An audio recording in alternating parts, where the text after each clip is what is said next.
Hello, welcome to Recapping with Delora and Ashley. Please follow us on Instagram, Facebook, and Twitter at ReCappin Podcast. Also, comment, rate, and subscribe on your favorite podcast platform. We're on all the things. We would love to hear your ratings of the movies and shows we review. Email us your audio file to recappingpodcast@gmail.com and we will play it during the show. Or DM us on Instagram and we will post and read it on air. Thank you guys so much for listening. Thank you.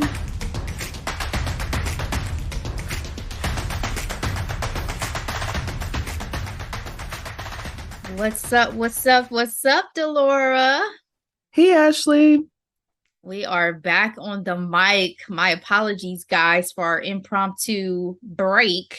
I had to deal with some Florida weather and make some unexpected, travel rearrangements for that wedding for my cousin that I've been talking about for a couple episodes now. So yes, congratulations. Yes, congratulations to my cousin Jessica and her husband Tim, aka the Robinsons. So glad we were able to make it out there. It was a beautiful wedding. She was a gorgeous, gorgeous bride, and just happy to be around family. Shout out to my Aunt Paula, who I found out listens to the pod. So Aunt Paula, if you're listening to this, what's up? Hi. But Delora, guess what also happened while I was in Arizona? I think we all took a trip. I think we all took a trip as well, back to Wakanda, because y'all know one thing I said that I was not missing, baby, was opening weekend of Black Panther, Wakanda Forever. And I did not. I went to the 10 a.m. first showing of the day on Friday, baby. Okay, Wakanda Forever. Delora, no spoilers. Ever. No spoilers, but give me your top tier thoughts on this Black Panther Wakanda Forever. Ashley. My initial thoughts. Here we go. I didn't cry as much as I thought I would. Okay. I did cry, but not as much. The action was phenomenal. Mm-hmm. I want to be Okoye when I grow up. And I've said that since day one. Yeah. When I even knew what her name was. The General of the Dora Milaje. Yes, please. Angela freaking Bassett. Mm-hmm. It's the lip quiver. It's the intensity. It's the poise, the grace, the majesty. Sis brought it. That line from the trailer of "Have I not given everything?" even though I had already seen it, hit me Girl. So hard at that theater. Girl. I was like, Mom, she really has given everything. Last and certainly not least, we need to have a conversation about Namor. Because is he the bad guy? Yes.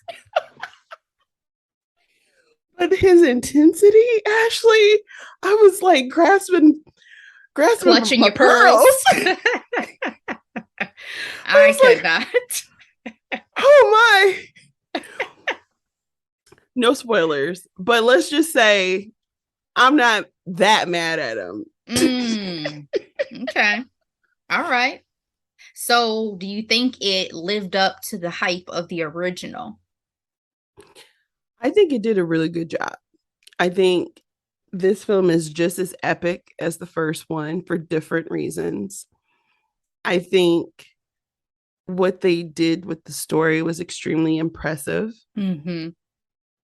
And part of the reason why I'm not upset at Namor, like everyone says from the comics, I talk about his intensity, but his look, his whole ensemble, fire. Shout out to Miss Ruth, okay? Yeah. Because it's the headdress for me. It's the golds and the greens and the aqua. It just was fire. Like him and his people. They shit on Aquaman aesthetic, like shit on it. 1000%. The fact that it was steeped in real culture, pre-colonialism, the fact that there's still a conversation, right? Like the imagination of where would we be if we weren't colonized. Mm-hmm. Yep. And we're able to utilize our own resources for our, survival, our civilization. Yeah. Love you, Jason, but yeah, they got y'all on this one. Marvel takes that dub again. But man, my overall thoughts, first of all, worth the wait. Yes. Worth the push to get there. Surprised me in a couple of ways that I cannot say I was quite ready for. Absolutely. When Rihanna came on at the end, it hit me more than I expected. You would have thought I had never heard that song before. I told you it was gonna happen. I knew it. I was like, they want us wrecked at the end of this freaking movie. I didn't cry, but everything was just so emotional. Like I felt everything in my chest. You know what I mean? Yes. Deep. And to your point, did this live up to the original? First of all, shout out to Miss Hannah Beechler, who once again created such majesty and such beauty. Building. Yeah, it was fantastical. It was gorgeous. And Bravo. I was here for every minute of it. But I think this was a great companion to the first movie. I think there was a lot of factors that went into this second one. You had the loss of Chadwick. You had the fact that T'Challa is gone, literally has passed away as well, and rebuilding and recreating what that story would then look like with the kingdom of Wakanda, and balancing that grief with the Marvel Cinematic Universe and what we've come to know and expect of these films. I think they did a seamlessly beautiful job in that regard. So I'm curious to see what the future holds for this series, but y'all did it. Y'all did it. Y'all did that thing. And bravo to Ryan Coogler. Mm-hmm. A young Black man doing the damn thing. Yeah. Like what he did for the first movie is mind-blowing. And to come and do it again. And again, with so much up against them this time that wasn't there originally. You see the excellence in this film. You feel it. It was an experience. And I just want to say bravo, sir. Bravo. He's doing some extraordinary things. Yeah.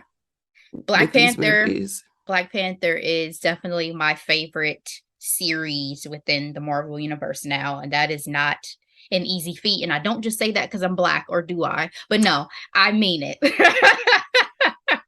I definitely mean it. Looking at a CNN article, Wakanda Forever had a opening weekend domestically of $180 million, 330 globally so far. It bested The Hunger Games Catching Fire as the highest grossing debut ever for the month of November. So not surprising, made slightly above projections, and I'm sure it will go on to break that $1 billion threshold. So I'm going to see it again. That's for sure. It was glorious. If you have not seen it yet, I do not know what you are waiting for. You must like to be spoiled, because there definitely must be a million spoilers out on these internets at this point. And that's what I was not about to have happen to me. So be sure to go check out the movie if you haven't, because it was everything. Speaking of Marvel, one of the reasons why I felt bad that my travels interrupted our recording last week is because something major happened with a member of the Marvel family. Yes. Our favorite Chris, your boo, Chris the Evans, was crowned people's sexiest man alive.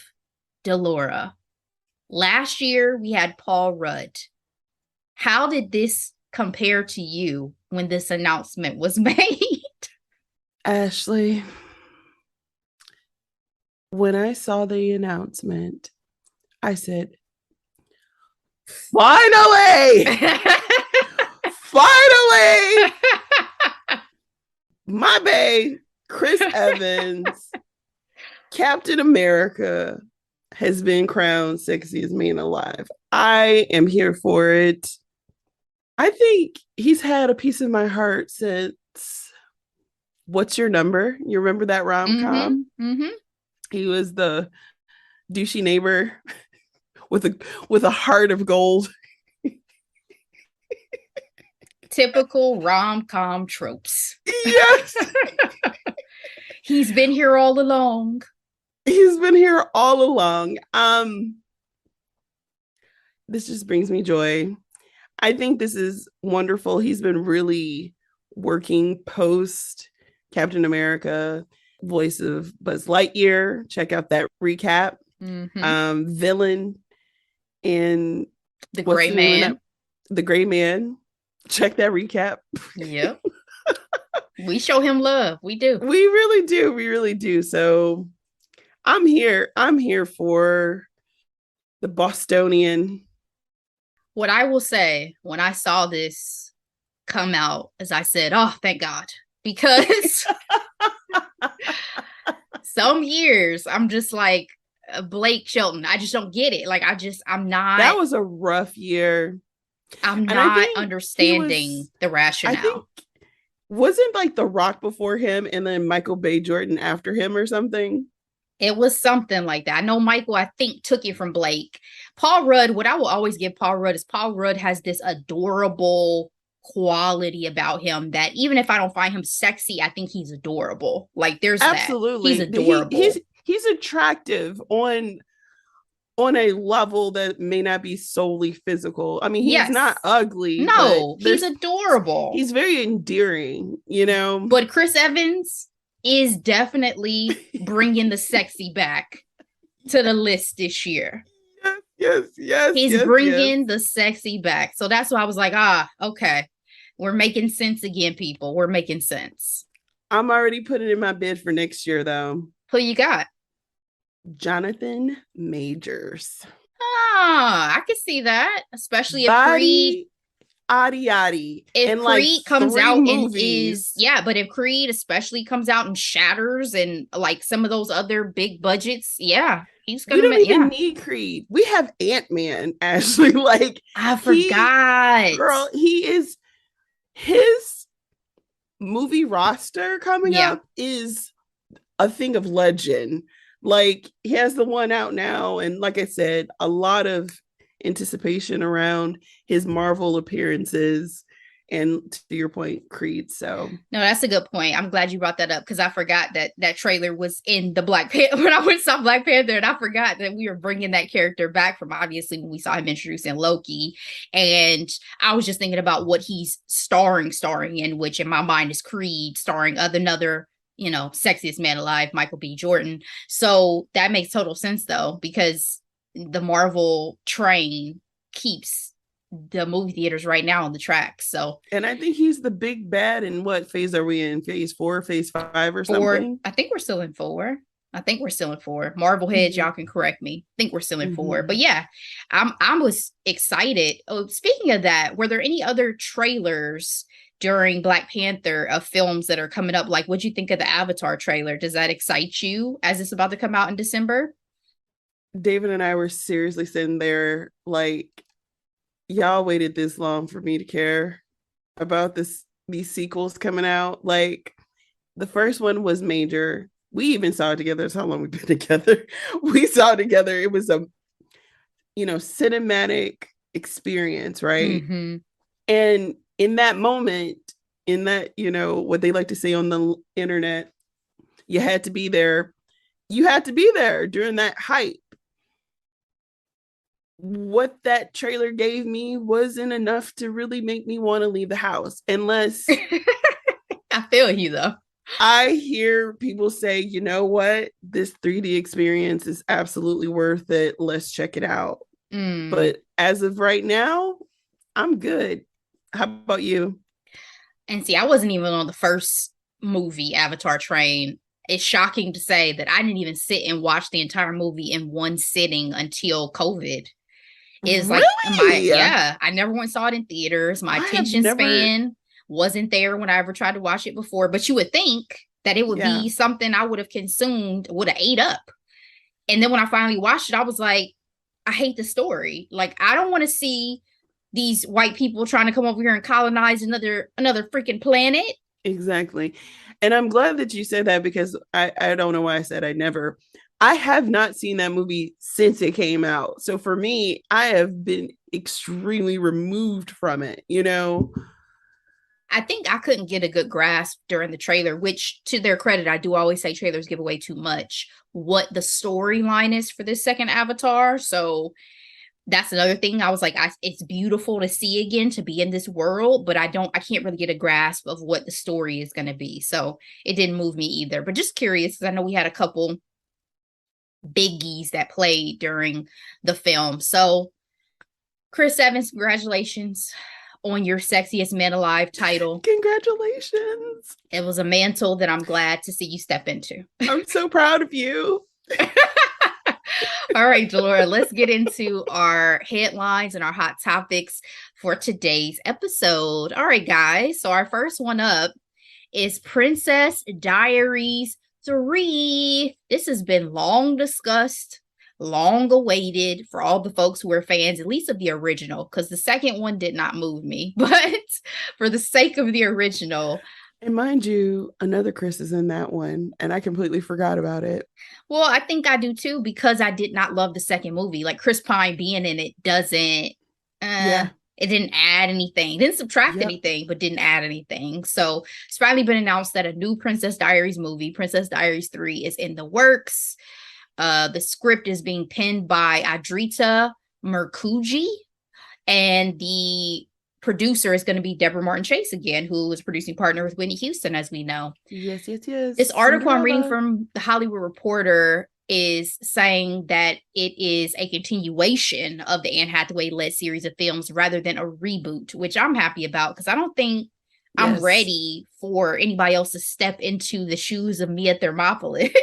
Exactly. They're saying that she's still not attached yet in terms of a deal, but she's spoken publicly about her desire for a continuation. So I couldn't imagine that she would not still be a part of this project. Do you have She was just on The View, and they were too busy asking her about a Devil Wears Prada reboot instead of this one. Maybe it's just been so long that people thought that it wasn't going to happen. But as we know with Hocus Pocus and some of those, if the fandom's there, it's going to come back eventually.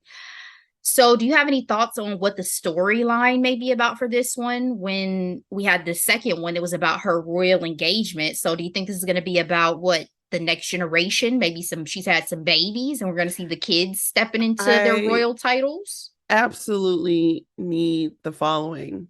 I need a wedding. I need babies. I need Queen Mother, still doing her thing. Julie Andrews. It'd be nice to have people from like maybe the first movie to show up again, like a Mandy Moore situation. Not exactly that would be sure fun. how that'll work, but I think that'll be a lot of fun. I still sing that song, Stupid Cupid, you're a real mean guy. Oh I don't know why. That just sticks, that whole with the three girls, that just sticks in my head. Oh my God, I thought you were going to say, love you like candy. No, I don't know how. No. I love that song from that first movie. I have watched the first movie so many times. Loved it. Probably more than I mean, okay. But yeah, I'm excited for this. I think it'll be fun to step back into these shoes. It's going to be interesting to see who Raven was directs in the second one, right? They had like a sleepover. Yeah, she was a royalty from another region, so she was in it. But yeah, I need for her to show up in the third one too. I'm curious to see who's going to direct it since Gary Marshall has passed. Hopefully they pass the torch to somebody who carries it, because Gary Marshall has a very distinctive touch when it comes to like the rom-coms and the lighter, Absolutely. you know, He some of did those movies an I love. amazing job. Yeah. Never Been Kissed, Hocus Pocus. Pretty Woman, baby. So I'm curious to see what they do with it, but I am excited. The second one did not push me away from the franchise. So we'll see what happens. Our next quick headline. Prayers up for Jay Leno, who has been hospitalized for significant burns to his face and his hand. It says in this article I'm reading from CNN, actually, it's his face, his hands, his chest, and that the burns were fairly significant. He, as a lot of people know, shouldn't say most people, a lot of people who follow anything about him knows he has like a fleet of cars. He's an avid car collector. And apparently he was working underneath a vehicle when he was burned by a gasoline fire. They're saying his injuries are serious, but his condition is good. They expect him to make a full recovery. And they said he's walking around, he's cracking jokes, and he's being incredibly kind to the hospital staff. So I'm glad to hear that his spirits are up, and definitely prayers out to him and his family for this incident. You know what, like, kind of made me feel weird when this first came out, because I wasn't sure, you know, what the extent of his injuries were. I was going to say it would be just as weird to me as like when Paul Walker died in a car-related accident, given that Paul Walker was a part of a specific franchise dealing with cars. Like, what, it'd be crazy if Jay Leno, who's known as this avid car collector, is taken out by his car. Yeah, definitely sounds like a freak accident.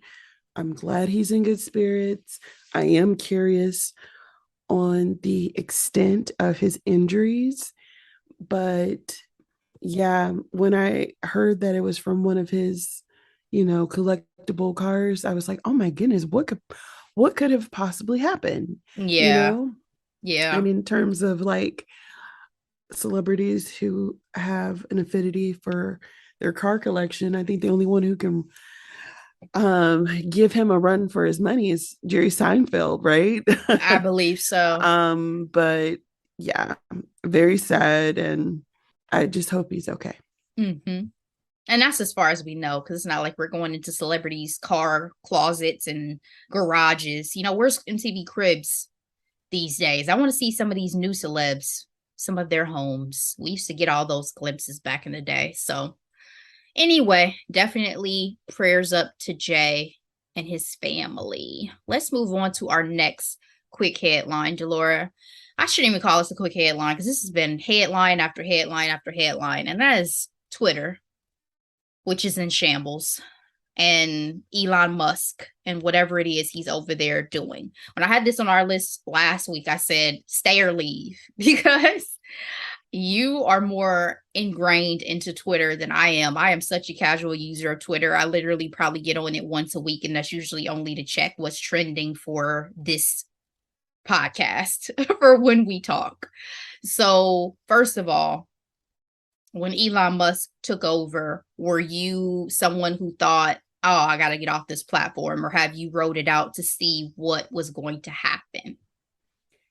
I am still on the platform. My days on the platform is numbered, because it is absolutely a shit show. It's giving Mean Girls post, you know, discovery of the slam book. You know what I mean? It's like chaos. Everyone running around like their heads are chopped off. So what has kept me, and what has kept most people on Twitter, is in fact Black Twitter and our reactions to things. I have curated my feed in a way that gives me all the best stuff on Black Twitter, from pop culture to politics. And so I couldn't leave before the midterms. And the way Elon has been running this organization is another example of people giving a rich white man keys to something that he has no idea what he's doing. And it's like, when will we learn? Just because he's eccentric and has accumulated great wealth does not really translate into being an effective leader. Right. I think I will leave though if you know who is able to join. Mm, got it. Yeah, like I said, I'm such a passive user that I almost have felt like this doesn't involve me. But obviously, I have to decide whether or not I would continue to have any form of a presence on there as well. The latest news is that he has given employees until when you guys are listening to this evening to commit to extremely hardcore work or else leave the company. He said, going forward to build a breakthrough Twitter 2.0 and succeed in an increasingly competitive world, we will need to be extremely hardcore. This will mean working long hours at high intensity. Only exceptional performance will constitute a passing grade. He also said Who's that working like that anymore? Seriously. he also said that those who fail to do so by 5 p.m. Eastern Standard Time will receive 3 months severance. This comes after he already had debacle after debacle, right? He had the issue of when he first came on, he got rid of a bunch of folks, laid off a bunch of folks, including folks at, multiple levels within the organization. Then he just had this whole blue check fiasco that Yes. he kind of redacted after 2 days about the verification, all of that. So I'm just not sure what his logic or thoughts are at this particular time. Like, is he really trying to save Twitter, or is he trying to burn it to the ground? It's firing half of your staff and then emailing them questions about how they did their work. Like, Yeah. it's him complaining about working really long, hard hours and saying, oh, this isn't sustainable and it's not something I'm interested in doing. It's so ridiculous and so inducing, you know what I mean? I have no empathy for him. But yeah, I'm actually more upset at the people who were in charge of Twitter before him Who gave because their 2 cents and confidence behind him taking over. it's like money isn't really everything. Like, yeah, he had the money to buy it, but should he? It gives me the Jeff Goldblum quote from Jurassic Park. It's like, we can bring back the dinosaurs. The question is, should we? I love me some Jeff Goldblum too. And why is he like Bay in his older age? Like, he is giving silver fox realness. I love me some Jeff Goldblum. I'll These leave it there. days. I'll leave it there. Yeah, I mean, he, the top execs who got pushed out when he eliminated the board of directors, he laid off like half of his staff, all these things. To me, again, my question is, are you really trying to save it, or are you trying to burn it to the ground? Because it seems like whatever he was doing with Tesla, yeah, there may have been issues that came up, there may have been lawsuits that came up, but it never felt this extreme. It feels like he's coming in so hot and heavy-handed. But these antics were documented before. It didn't impact everyone like Twitter, right? And because he built Tesla from the ground up versus right. This is something he's coming and grabbing I was from somebody else. They were used to this chaotic work culture. This energy. Yeah. And I was going to say, not that extreme. Like, girl, the racism is so bad. There have been $1 million settlements. So, but yeah, a mess. I'm just hoping for the best for the employees, I guess, is the last thing I really want to say about this. I have a friend who works for Twitter, and I just think that it's very unsettling. I just had seen a post from the Brown Ambition podcast ladies, who I know you love, about the fact that there's no such thing as job security. You know what I mean? Like, that's an illusion. But I think it is. When you have situations like this is such an extreme when it comes to like how you may feel about your workplace and like a hostile work environment, and the way you can feel so unsettled with fourth quarter layoffs that are already happening across the board in tech, and Amazon's set to lay off people, Facebook is laying off people, all this stuff. And this has seemingly been the most unsettling, just because you never know which way this man is about to go. He could wake up tomorrow and say, actually, I'm shuttering the entire company. I'm going to build something else from scratch. Yep. So I can only imagine. I hope for the best for all of the employees. It's really sad to see that this was the result of all of this discussion that had been happening and building up to this takeover. So wishing for the best for you guys for sure. But as far as my fate of Twitter, we'll see, because I really don't care about that platform of the ones that I've been heavily involved in. It will be Instagram for me. That will give me the heartache. But anyway, let's move on, Delora. It's time for hot topics. Our first one up, Dave Chappelle is back in the headlines for his Saturday Night Live monologue, which, according to the article I'm looking at from CNN, Dave Chappelle's SNL monologue sparks backlash as being anti-Semitic. Dave Chappelle's comments about the Jewish community are being slammed. The Anti-Defamation League chief executive officer took to Twitter to criticize the comedian and NBC, saying we shouldn't expect Dave Chappelle to serve as society's moral compass, but disturbing to see NBC SNL not just normalize, but popularize anti-Semitism. Why are Jewish sensitivities denied or diminished at almost every turn? Why does our trauma trigger applause? During his 15 minutes, Dave Chappelle basically addressed the controversy going on with Kanye, with Kyrie, over the things that they've said and the things that they've posted, and inserted his own jokes and commentary in between. Did you watch his SNL monologue, and what did you think about it? I saw part of it. I didn't finish it. I don't know, man. I will say it was funny when he said Kanye got into so much trouble, Kyrie got in trouble too. The funniest joke to me was about Melania being a Bond girl that even Bond couldn't trust. Like that joke got me. That was pretty funny. But anyway. But yeah, I'm just exhausted. I mean, Dave Chappelle is really turning out to be a controversial figure, stemming from his return and his critiques on the LGBTQIA community. Mm-hmm. And so adding what he has to say about Jewish people, I know he was trying to be smart in how he framed the jokes and things along those lines, but definitely didn't land, and still very unclear on what his intentions were. Therefore, not funny. Not funny.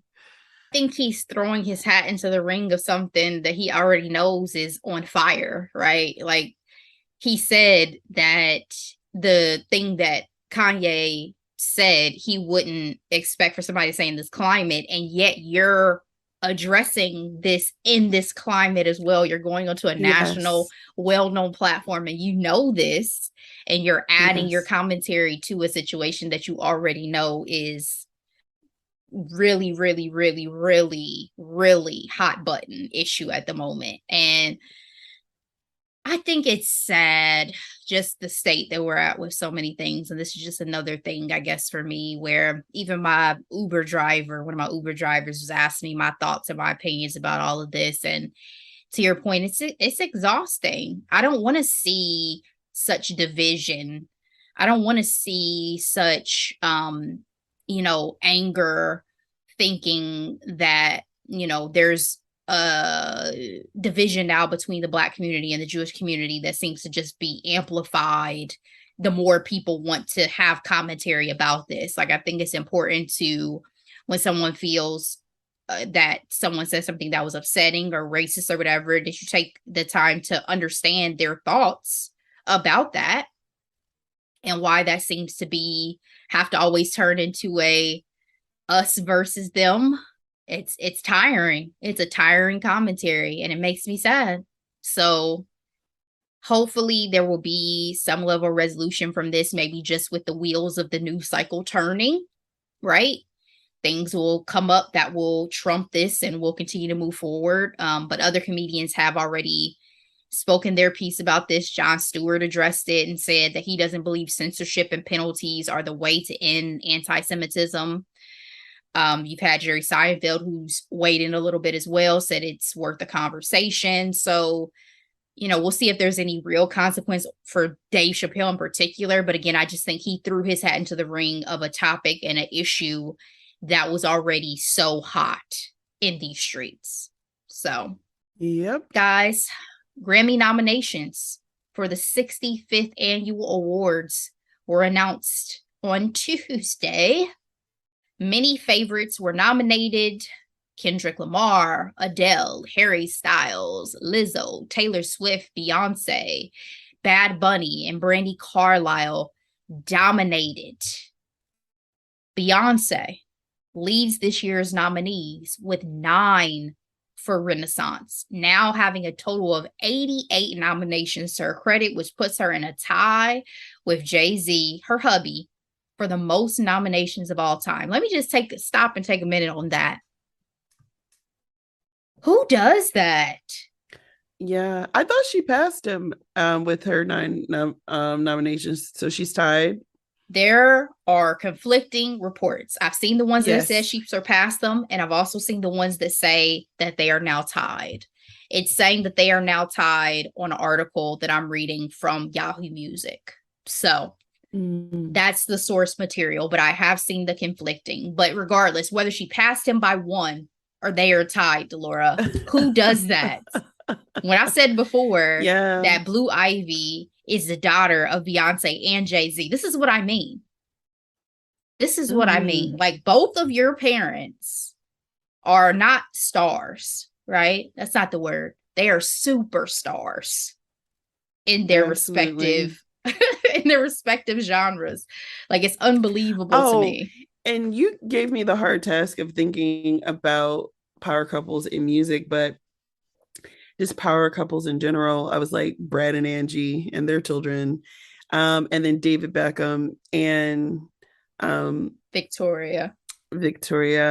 Yeah, that's why I said in music. I was like, I could think about it in other, places in entertainment, but in music, name me a bigger power couple than Jay-Z and Beyonce. Well, they're not that big, but for their genre, Faith Hill and her fine husband, Tim McGraw. I'm like, because you remember, I'll tell you this really quick. I used to think like, oh my goodness, he must not be that cute because he's always wearing that hat. Oh, he took off that hat. He's just fine. He's good looking. I don't think I fully appreciated Tim McGraw until I started seeing him act. And I was like, oh, that man's talented. Because I'm just not a big country music, at least on the guys. Like, I think I have more of an appreciation for female country music artists than I do male. Carrie Underwood. Yeah. They got some pipes. Faith those female, Hill. They got some pipes. But Shania. When I saw him start acting, I was like, oh, okay. Got it. You're very talented, sir. So yeah, but I mean, it's Jay-Z and Beyonce. That's all. I mean, it's wild to me. But anyway, also, for album of the year, Bad Bunny's album marks the first time that a Latin music album has ever been nominated in the Big Four category. So that is major as well. Deal. I wish I understood what he was saying. I mean, that doesn't stop me necessarily because I love Rosalia and she speaks Spanish the whole time. But still, I love his popularity. His fans, like, they adore him. He's very attractive as well, so that never hurts. What's funny is, so when I was flying, because I flew American, usually I don't get to fly some of the bigger airline carriers, guys, because of the airport I like to fly out of, a smaller airport, but I flew American, and I thought they were going to have TVs and I could watch movies. Of course not. You had to use your phone. You had to pay for Wi-Fi. I wasn't doing all that. So I watched Bullet Train behind the shoulder of a fellow passenger. Now, could she give me the courtesy of putting on the subtitles so I could really enjoy the film? No. So I just had to watch all the action, couldn't hear a word of it. But Bad Bunny was in it, right? So I enjoyed seeing him in that capacity too, because I don't listen to his music like that. So again, sometimes when you see somebody in another capacity, you're like, oh, okay. I see you, baby. So I appreciated and enjoyed him recently for Well, you're that. in luck. But He's a superhero coming up soon. So, okay. Oh, that's right. That was big news as well. So mhm. yeah, he's making history left and right, I guess is the moral of that story. But let's go down the list of some of these major categories. We have Record of the Year, Don't Shut Me Down by ABBA, Easy on Me, Adele, Break My Soul, Beyonce, Good Morning Gorgeous, Mary J. Blige out here, You and Me on the Rock, Brandy Carlisle featuring Lucius, Woman, Doja Cat, Bad Habits, Steve Lacy, The Heart Part 5, Kendrick Lamar, About Damn Time, Lizzo, As It Was, Harry Styles. Any predictions for Record of the Year? Record of the Year. I will tell you what my favorites are. Mm-hmm. As It Was is a banger. Woman by Doja Cat is a banger. And Easy on Me was one of Adele's better songs off of 30, but 30 didn't hit the way it needed to hit for me. Break My Soul is not my favorite song from Renaissance. I will say that. It's not my fave either, but I'm damn sure pulling for Beyonce because I love that woman to death. If it's not Beyonce winning, then I want Mary J. Blige to win. I really do. Good Morning Gorgeous. I really do. That I song was appreciate played so many times on the radio. Affirmation. I Yes. appreciate that affirmation. And you know, my girl Her wrote the song, so I'm pulling for them. Song of the Year. ABDCEFU, Sarah Davis, Gail, and Dave Pendiger. I love that song, by the way. A B C D U. Never heard it, never heard of it, but I'm glad you enjoy it. About Damn Time. Melissa Lizzo Jefferson. I see you, girl. I'm not going to name all the songwriters for all of these guys. I apologize, but you know who you are. All Too Well, Taylor Swift. As It Was, Harry Styles. Bad Habits, Steve Lacy. Break My Soul, Beyonce. Easy on Me, Adele. God Did. DJ Khaled featuring Rick Ross, Lil Wayne, Jay-Z, John Legend, and Friday. The Heart Part 5, Kendrick Lamar. And Just Like That, Bonnie Raitt. Who you got for Song of the Year? This is difficult. I'm going to go with As It Was or Break My Soul. So what I will give Break My Soul is it obviously grew on me, duh, right? And it meant something in terms of the cultural moment that it came out, right? It was preparing us to have fun. And so, you know, to be free of bullshit is, you know, what she say? It's time to quit my job. It's time to all the things. She was so timely. It's like Beyonce is living up in the cloud, yet she can still relate to us mere mortals somehow. And so because of that, I'm throwing Bring My Soul in the ring as well. Okay. In this category, I'm pulling for God Did. And let me explain. So rap is not my favorite genre of music. Never has been. But I think when it comes to songwriting, rap does not get the awards and things that it should because rap is poetry, right? Songwriting in general can be seen as poetry, but rap is a specific art form that focuses on the lyrics. So, in my opinion, especially the hype about Jay-Z's lyric and that, all of that, give God Did and this award. That's just my personal opinion, but there you go. So, Album of the Year.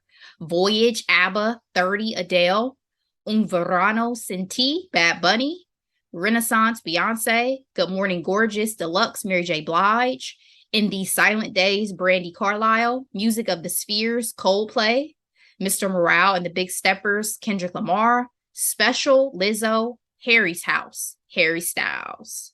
Album of the Year. Who you got? Tip, tip, tip on hardwood floors. 10, 10, 10 across the board. This better be her year. Okay? Face card never declines. My God. Eat it, eat it, eat it, eat it, eat it. Yummy, yummy, yummy. Make the mommy eat it. Yeah. Renaissance. Flat out. For 800, Alex. Better be Beyonce's year. Better be. Best New Artist, Anita, Omar Apollo, Domi and JD Beck, Mooney Long, Samara Joy, Lotto, Maniskin, Toby Wigwe, Molly Tuttle, Wet Leg. There are a lot of these artists. I have no idea who they are. I think I know 4 of them. I know 3 offhand. I'm rooting for Toby. He's independent. He I has love some Toby. fire Yeah. songs. I'm And his probably going visuals. yeah. Yes. I'm probably gonna throw my hat to Mooney just because she's been in the game. Yeah, she been out here. Yep. She been out here. And I know a lot of Black R&B female singers felt snubbed this year. So let's give it to Mooney. Or is it Money? Money Long or Mooney Long? I don't want to say it incorrectly. I don't know if I've ever heard her say it out loud. Best Pop Solo Performance, Easy on Me, Adele, Moscow Mule, Bad Bunny, Woman, Doja Cat, Bad Habit, Steve Lacy, About Damn Time, Lizzo, As It Was, Harry Styles. Woman by Doja Cat. I love this song. I love this album. It was one of my hidden gems at the beginning of this year. About Damn Time is good, but I love Lizzo, but I don't think this album and even the single is as strong as her last one, personally. So, but I'm excited she's getting love. And then, of course, As It Was a moment in time for me that I adore. So those are Doja Cat would be my number 1, As It Was would be my number 2. Okay, I'll give it to Lizzo or Adele in this category. I wouldn't be mad about either one of them taking it home. Let's move down a bit. Let's go to Best Rap Album. We have God Did, DJ Khaled, I Never Liked You, Future, Come Home, The Kids Miss You, Jack Harlow, Mr. Morale and the Big Steppers, Kendrick Lamar, It's Almost Dry, Pusha T. I'm thinking DJ Khaled for the win. I think Kendra might actually win because he was supposed to win however many years ago, though. Yeah, I think those 2 would be my tops. I'm not a Future fan. I haven't listened to much of Jack Harlow's music. Pusha T, I still haven't really given him much of a chance outside of his work with him and Malice, so I couldn't really comment on that. So, in my personal opinion, when it comes to Jack Harlow, his other projects are better than this one. Okay. Let's move down to R&B. Best R&B Performance, Virgo's Groove, Beyonce, Hurt Me So Good, Jasmine Sullivan, Over, Lucky Day, Here With Me, Mary J. Blige featuring Anderson .Paak, Hours and Hours, Mooney Long. I think based off of social media popularity, Hours and Hours should win, right? Yeah. But Virgo's Groove is insane vocally, so yeah. Yeah, I don't, I want Beyonce. You have Jasmine Sullivan too. Yeah, I want Beyonce to win for, there was a category in there that had Plastic Off the Sofa. I can't remember which best traditional R&B performance. Yeah, that's the one I want to win. Yeah, that one actually would make me, because Plastic Off the Sofa, that runs. I won't even attempt on the mic, you guys. Yeah, those runs. Last up, let's just talk about Best R&B Album. We have Good Morning Gorgeous Deluxe, Mary J. Blige, Breezy Deluxe Album, Chris Brown, Black Radio 3, Robert Glasper, Candy Drip, Lucky Day, Watch the Sun, PJ Morton. Oh, I love PJ Morton. I don't know. And actually, this Chris Brown album isn't that bad either. I have not attempted to listen to that whole album. He puts out 25 songs on an album. I'm like, sir.